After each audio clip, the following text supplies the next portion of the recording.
Dans cet épisode, on va parler un peu des couleurs dans Lightroom. Et donc, j'ai pris une image ici et je vais demander un automatique de correction.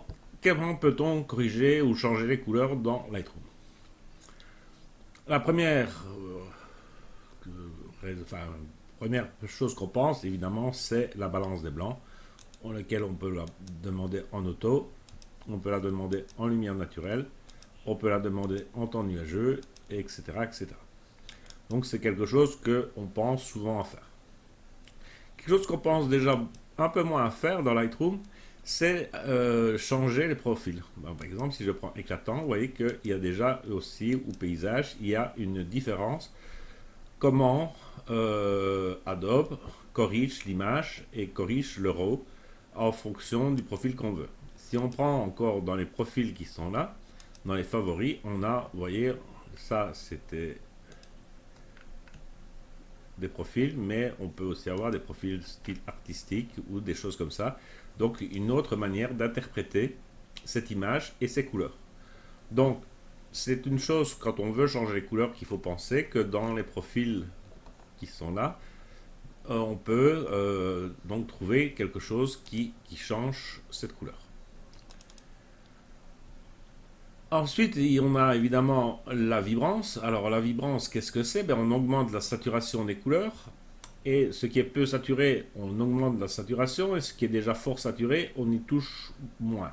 Je ne vais pas dire qu'on n'y touche pas, mais moins.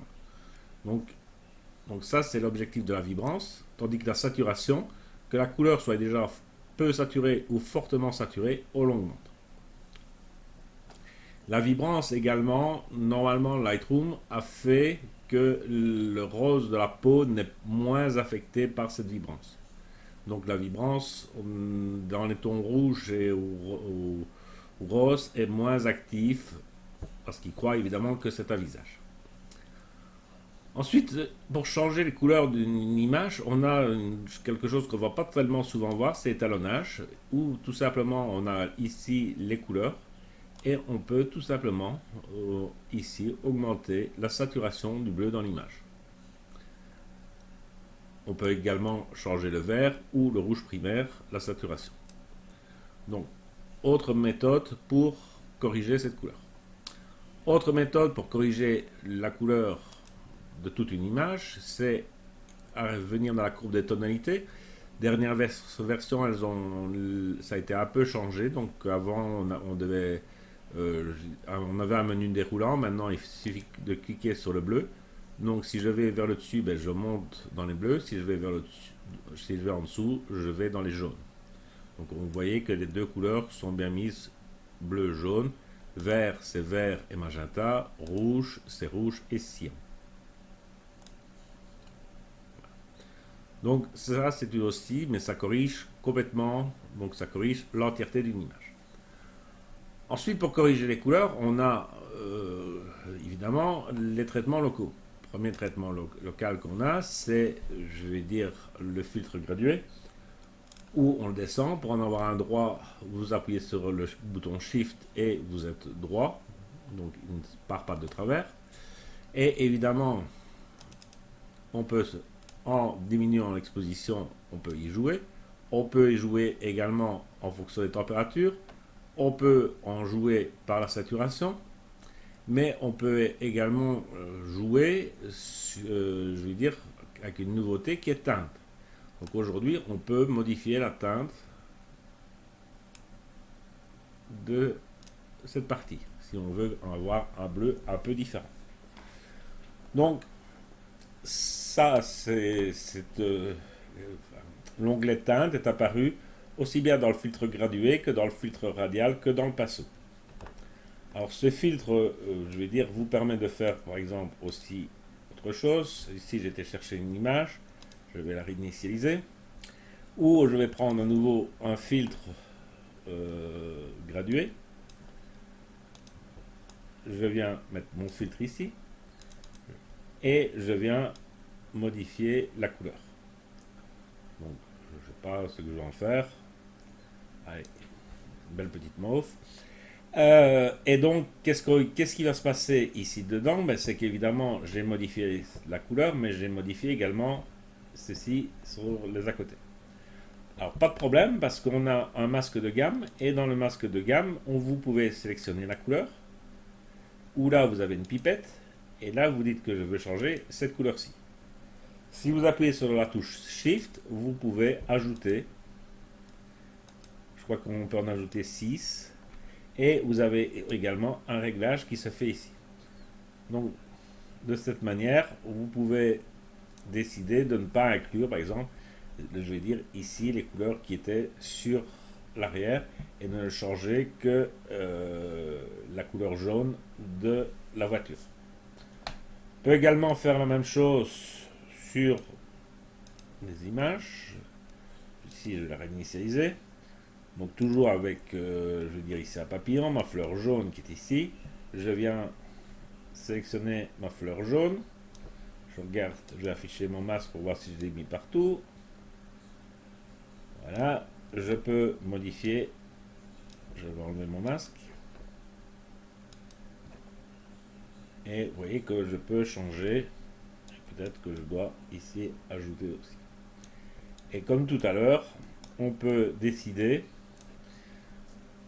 grâce à un masque de gamme, de ne modifier que la couleur et de choisir quelle couleur je veux changer. Et là aussi, rien ne m'empêche de pousser ceci ou encore d'aller ajouter par un Shift une ou deux couleurs que je n'avais pas prises. Donc voilà, donc c'est une nouveauté ici de changer la teinte, mais c'est quelque chose qui existe. Dernière chose, et je vais revenir à mon image de départ. Je crois que c'était celle-ci. Dans les réglages de base, il faut quand même savoir que quand on modifie le contraste d'une image, vous voyez que la couleur est largement modifiée. Donc le fait de changer le contraste d'une image fait que évidemment vos réglages vont être changés. Et inversement, lorsque je vais booster la saturation, l'image paraît moins contrastée. Pourtant, le contraste. Donc il y a une mécanique qui veut que si j'enlève du contraste, vous voyez que j'enlève du contraste, j'enlève de la couleur, et donc je vais devoir peut-être, si je veux avoir une image moins contrastée, devoir booster mes couleurs. Par ceci, ou, comme tout à l'heure, par l'étalonnage, etc. Donc c'est une image qui est moins contrastée, mais que j'ai, donc il faut modifier les couleurs. Donc, pensez que vos réglages de contraste, vous voyez, quand je remets du contraste, ben, évidemment, j'ai mis beaucoup trop de saturation et beaucoup trop de vibrance. Ainsi que l'étalonnage, je vais le remettre à 0. Donc, pensez bien que vos réglages d'ombre, de haute lumière, de points blancs, de points noirs affectent quand même les couleurs. Hein, donc, c'est toujours, par exemple, moi je trouve toujours très compliqué quand les gens me disent oui, c'est le souvenir que j'en ai. Vous avez le souvenir d'avoir eu autant de contraste, parce que si vous avez eu autant de contraste, ben, ça veut dire que normalement vos couleurs sont plus contrastées, ou vous avez eu un souvenir de moins de contraste, et ça veut dire qu'on a eu des couleurs un peu plus pâles. Donc, très très très compliqué, et donc chaque appareil, à cause de cela, et à cause de la quantité de contraste qu'il met dans son image JPEG que vous voyez à l'arrière de l'appareil, fait que l'image est plus ou moins saturée.